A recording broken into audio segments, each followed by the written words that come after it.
Здраво, драги ученици, и ви посакувам топло добре дојде во нашата училница. Денешното предавање е од предметот физичко и здравствено образование, а ќе биде на тема кошарка. А наставната единица со која ќе се запознаеме денес е следна: кошаркарски двочекор со положување на топка. За учениците од 8 оделение. Моето име е Јовица Блажевски и накратко ќе ви ја презентирам денешната наставна единица. Најпрво би сакал да ве запознаам општо за кошарката како спорт. Таа е екипен спорт во која по 5 играчи од две различни екипи се обидуваат да постигнат што поголем број на поени преку уфрлување на топката преку хоризонтален поставен обрач на висина од 3,05 метри. Топката од едната до другата страна на игралиштето може да се пренесува преку тапкање или водење и преку подавање со останатите членови на екипата. Во декември 1891 година, канаѓанецот Џејмс Најсмит ја измислил оваа игра со 7 правила, од кои 6 ги користиме и денес. Нешто околу развојот и опремата, како и техниката на изведување на одредени елементи. Кошарката првобитно се играла со фудбалска топка, но првите топки кои биле направени за кошарка биле кафеави, а подоцна во 50-тите години Тони Хинкел, барајќи топка која ќе биде попрегледна за играчите и за публиката, ја вовел портокаловата топка, која топка ја користиме и денес.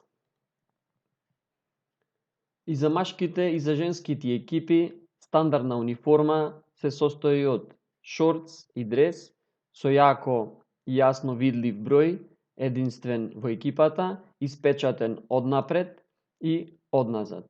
Играчите носат високи патики кои што обезбедуваат екстра поддршка за зглобовите на ногата. Обично имињата на екипите, на играчите, како и оние на спонзорите надвор од Северна Америка, се испечатени на самите униформи. Нешто околу дриблингот. Тој не бил дел од првичната игра, туку преку додавање на топката значајно се пренесувала од едниот до другиот крај на теренот. Подоцна дриблингот бил воведен, но бил ограничен поради асиметричната форма на првите топки. За денес дриблингот да стане значаен дел од самата игра, откако самата топка била доусовршена, она која што ја користиме и денес. Неколку правила и прописи. Надпреварите се играат во 4 четвртини од 10 минути за меѓународни надпревари и 12 минути во НБА лигата. Универзитетските игри употребуваат полувремиња од 20 минути, додека пак средношколските игри играат 4 четвртини од 8 минути. Период од 15 минути е дозволен помеѓу полувремињата и 2 минути се дозволени за други одмори. Знаете дека доколку надпреварите во кошарка завршат нерешено, се играат продолженија и истите изнесуваат 5 минути, се додека се добие победник. Екипите на полувремето ги менуваат страните. Вредно е да се напомене и запомни дека се мери само активното време на игра. Часовникот застанува кога играта не е активна. Целта на играта, кажавме, е да се постигнат поголем број на поени од противникот, а во кошарка тоа може да се направи на 3 начини. Доколку се уфрли поен внатре од рекетот, можете да го погледнете игралиштето од десната страна на екранот, тој се важи за 2 поени. Доколку се уфрли поен позади лакот, тогаш тој поен вреди 3 поени и доколку се уфрли поен од линијата за слободни фрлања, тој поен важи 1. Димензиите на кошаркарското игралиште за меѓународни надпревари се 28 метри должина и 15 метри ширина, додека во НБА тоа е малку поразлично и изнесува 29 метри должина и 15 метри ширина. Обрачот за сите нивоа на надпревари е поставен на 3,05 метри горе на игралиштето и 1,2 метри внатре во основната линија. Сега, накратко да се запознаеме со наставната единица за денес, кошаркарски двочекор со положување на топка. Во правилата на играта дозволено е водење на топката со една или со друга рака наизменично, Доколку играчот престане да ја води топката, дозволено му е да направи уште 2 чекори пред да се ослободи од нези, да ја додаде или да шутне на кош. Кошаркарскиот двочекор со положување на топка се изведува на следниот начин. Сега накратко само ќе ви прочитам, а подоцна преку видео презентација и подетално ќе го објасниме. Играчот ја води топката, ја фајча во двете или во едната рака, прави 2 чекори, изведува скок кон обрачот и нежно со шаката ја остава или положува топката директно во кош или индиректно од табла. Сега ќе ве замолам да го погледнеме видеото и детално истото и да го објасниме.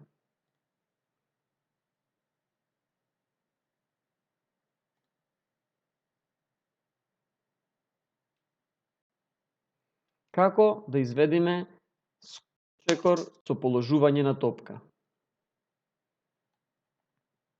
Положувањето е најлесниот начин за постигнување на кош. Дури од самите почетоци на дечињата кога ќе почнат да се запознаваат со оваа игра, треба да го научат сам изведувањето на двочекор и положување. Еве една демонстрација на истиот, па после подетално ќе ја објасниме.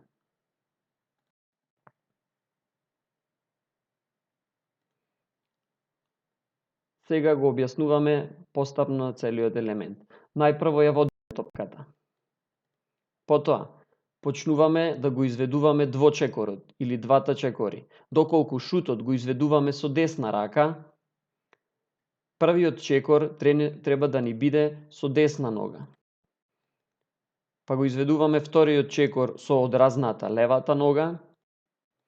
Се одразуваме високо кон горе, ја подигнуваме топката со доминантната рака и нежно со шаката преку прстите ја изфрламе топката кон таблата и постигнуваме поен. Сега подетално ќе ги разработиме дел по дел и ќе ги кажеме најважните елементи и делови на кои што треба да се задржите вие. Топката секогаш водете ја од страната на доминантната рака, поточно на раката со која што ќе го изведите самото положување на топка.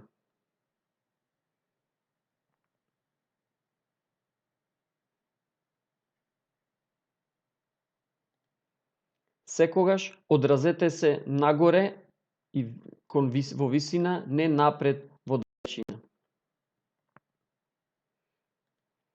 Еве синхронизирано како би изгледало самото положување, носењето на доминантната рака кон горе и синхронизирано движење на истата нога. Доколку положуваме со лева рака, левата нога оди горе, а се одразуваме од спротивната десната нога. Откако ќе завршите со водење на топка, прифатете ја со двете раце, доминантната рака нека ви биде под топката, а со левата рака може само да ја контролирате за да не ви побегне и почнувате да го изведувате двочекорот, кој што е најважен за изведување на самиот елемент.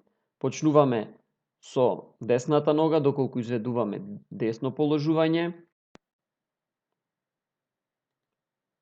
па правиме чекор со левата, одразната нога, и се одразуваме, кажавме, кон горе.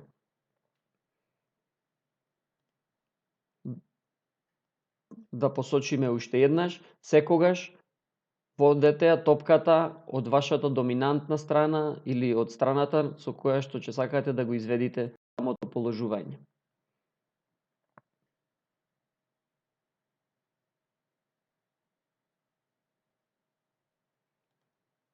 Никогаш немојте да му ја покажувате топката на вашиот противник.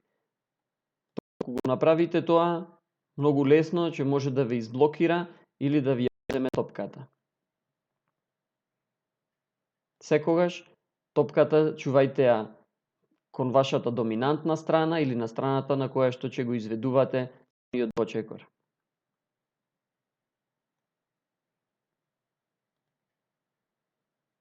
Како што напомнавме и преđеска, еве сега тоа ќе го објасниме, секогаш скокајте или одразувајте се кон горе.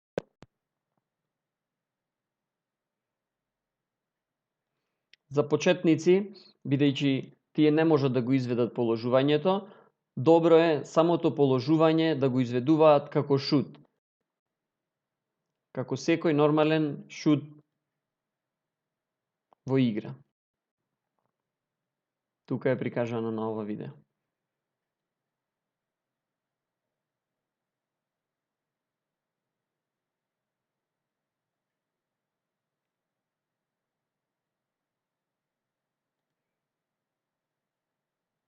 Гледате поставување на шаката како секој нормален шут во текот на играта.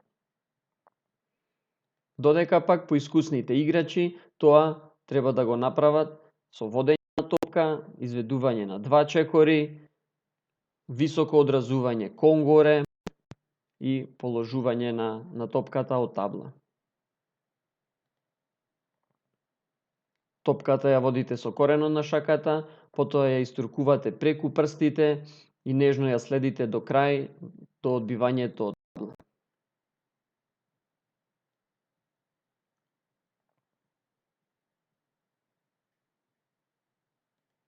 Најважно, користете ја таблата за да го подигнете процентот на успешни реализирани шутови, бидејќи кога положувате директно во обрач, процентот за да промаршите е поголем, доколку ја користите таблата, поготово делот кој што е обележан на самото видео, процентот на вашите уфрлени удари би го достигнал својот максимум.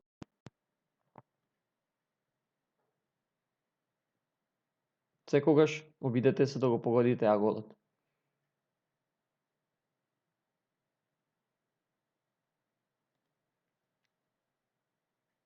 На ова видео може да забележиме изведување на положување на топка од десна страна, на која што одразна ни е левата нога, и тука имаме одразна десна нога, а положување со лева рака. Да заклучим.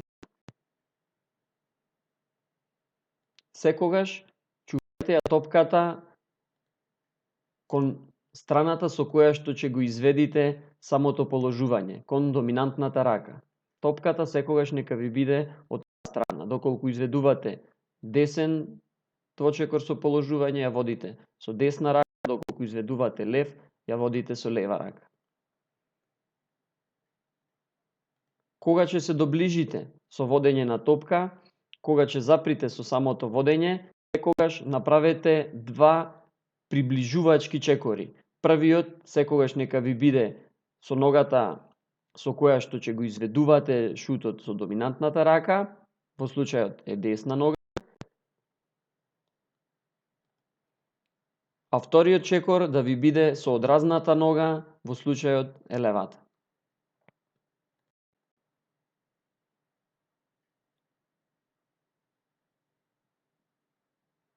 И најважно, секогаш користете ја таблата за да го достигнете вашиот максимум при изведување на кошаркарскиот двочекор со положување на топка и што повеќе обиди да ви бидат прецизни.